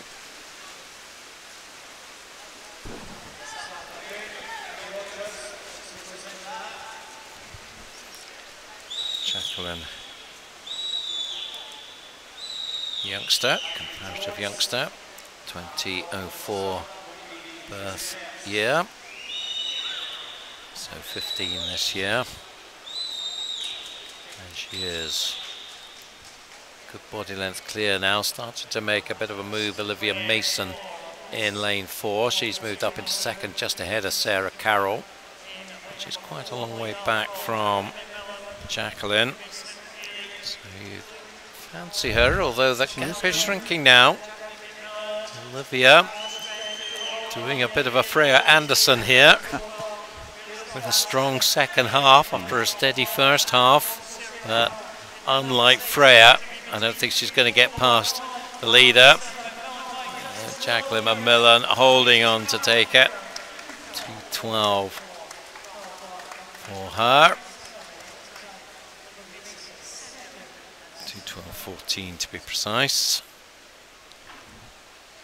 Olivia has to settle for second, 2:12.65, with third place Sarah Carroll, 2:15.75. Both under their entry times, so spurred each other on to likely PBs.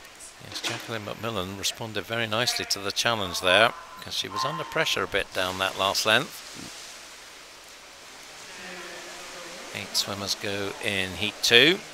Millie Milne of Warrender in 1. Elle McMillan of St Thomas in 2, Abby Sinclair of Warrender in 3, Kaylin Hall, Aberdeen Performance in 4, back again. Hannah Williamson, Wren 96 in 5, Natasha Simpson of Warrender in 6, Erica Chopek of Hearts in 7, and Eve Corrigan of Warrender in 8. So I think Kaylin and Kenji win our prize for the hardest programme of the afternoon, I think. Yep, see whether Kaylin Hall can produce a good one to finish off her afternoon's work.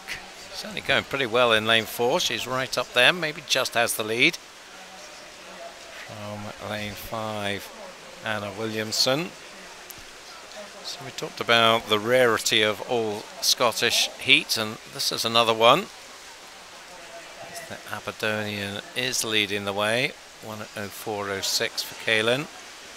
Half a second slower than Jacqueline McMillan split though. But good test for Kaylin's fitness here. She's with this responding busy program. well. She certainly has. Lane 6 is Natasha Simpson, one of 3 Warrender girls in this heat, and she is the one perhaps who is going to try and mount the comeback. Not far behind at all, 138.74 and 139.17, so less than half a second in it. So we saw her teammate Olivia Mason try to do the last length comeback and just missed out. So let's see whether Natasha can be more successful. She's certainly working it hard, and well, I think she's maybe going to do this. Looks like it. Natasha then just has pulled past in the end and takes the win to 11.73. Again, another one getting inside their time. Yeah. Kaylin 2:12.22 and third. Anna Williamson 2:13.30. Confirmation there. Pretty impressive from Kaylin now. I think she deserves a nice hot chocolate or whatever her energy drink of choice is. So they're just paused a little while here. The swimmers have been invited to just stand back and maybe keep themselves warm, and just going to have to wait a bit. So there's a slight confusion there because we had times up against the swimmers who are due to go in the next heat. So unless that's a prediction from our producer. Drew McKenzie back in this one. Kirsten Laurie as well, we've already seen. Victoria Vorm also, we've already seen. So plenty of swimmers here doing multiple swims. Anya Slessers won the fly earlier, won her heat. Melody Jones as well. So I guess no surprise, you expect swimmers to be doing multiple events through a session.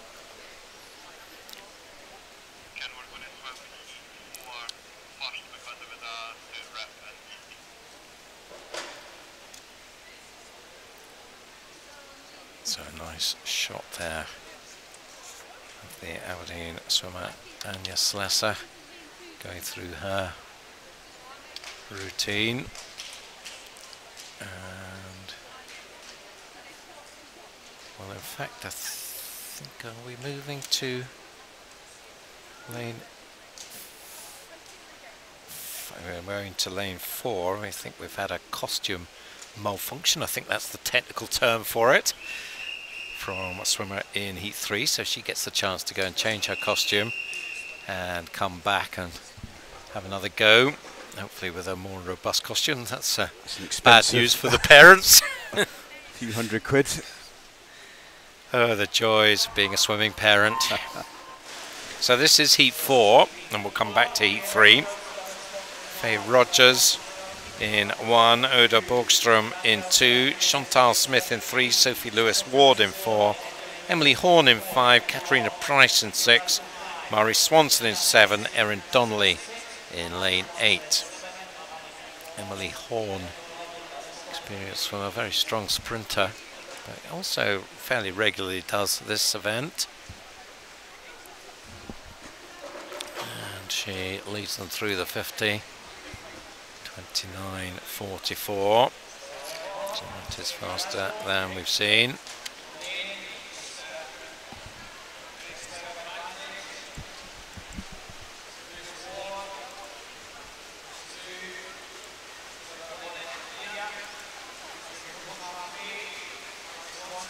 Side by side now, Sophie Lewis-Ward and Emily Horn. It's Sophie who just touches first by 0.05, 1:01.36.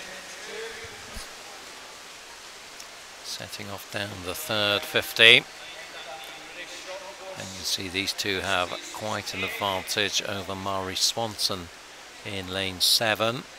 Back in familiar territory, former Warrender swimmer, now up studying in Aberdeen. But side by side, Sophie Lewis-Ward and Emily Horn. different stroke rates, one much faster than the other in terms of stroke rate, but still going at the same speed. Emily looks to just have the edge.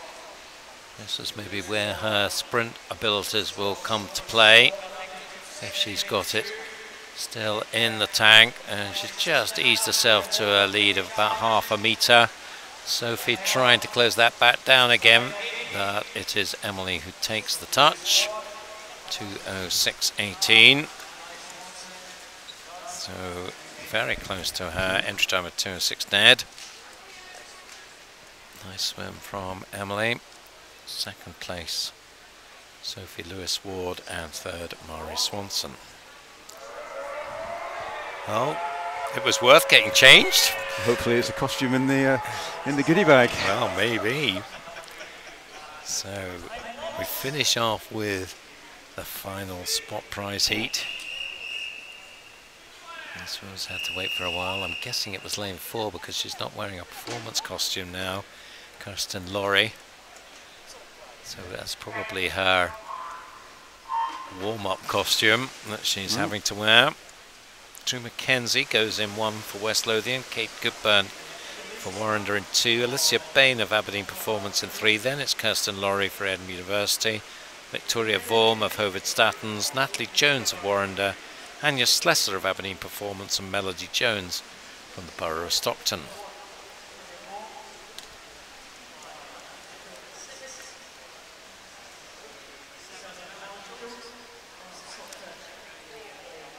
Alicia Bain, Katie Goodburn, and the bottom of your screen here, the red and white caps respectively of Warrender and University of Aberdeen, and two of them just about side by side. Maybe it's just Alicia with the edge, although maybe not. Let's see who gets the touch. In fact, it is Alicia. Should have trusted my judgment there. 500ths the gap, 101.92 and 101.97. About half a second back on the fourth heat that swam before them. So they're not far away from the pace from that heat, Emily Horn and Sophie Lewis-Ward. And again, it's a twosome as we saw in that heat. Another one that looks like it'll go the distance here through the turn. Let's see who's got the touch Katie. this time. You're right, it is Katie on 35.18, just over 33 there. So pacing well inside her 2:10 entry time. Great, so it's about 150 metres longer than Katie's usual preferred distance, but she's certainly attacking this one. Do you think Kostas Kalitsas will be looking to increase her range a little bit? I don't know. It's certainly worth it if this is what's going on. This is going to be quite a considerable uplift on her entry time. It's a nice way to finish off the session there with a 2-second improvement for Katie Goodburn on her entry time. So showing that she can do more than 2 lengths of the pool. Alicia Bain taking second, and third, another Warrender swimmer, Natalie Jones, in third. So that brings things to a close. Tony, thanks very much for your company. Thank you, likewise. It's been a very enjoyable afternoon. We've seen some excellent swimmers. I think perhaps those 2 800s, perhaps the highlights. Not often that's said. No, but we'll be back again for finals coming up in 4:30 is our scheduled start time, so you've got plenty of time to see a little bit of rugby before that. Absolutely, but well worth tuning in for the finals. They've got some world-class swimming coming up with the likes of Adam Peaty and James Guy and Duncan Scott, so definitely worth tuning in this evening, I would think. So 4:30, be here. We look forward to seeing you. But for now, from Tony Rose and myself, Duncan McKinnell, we wish you a good afternoon.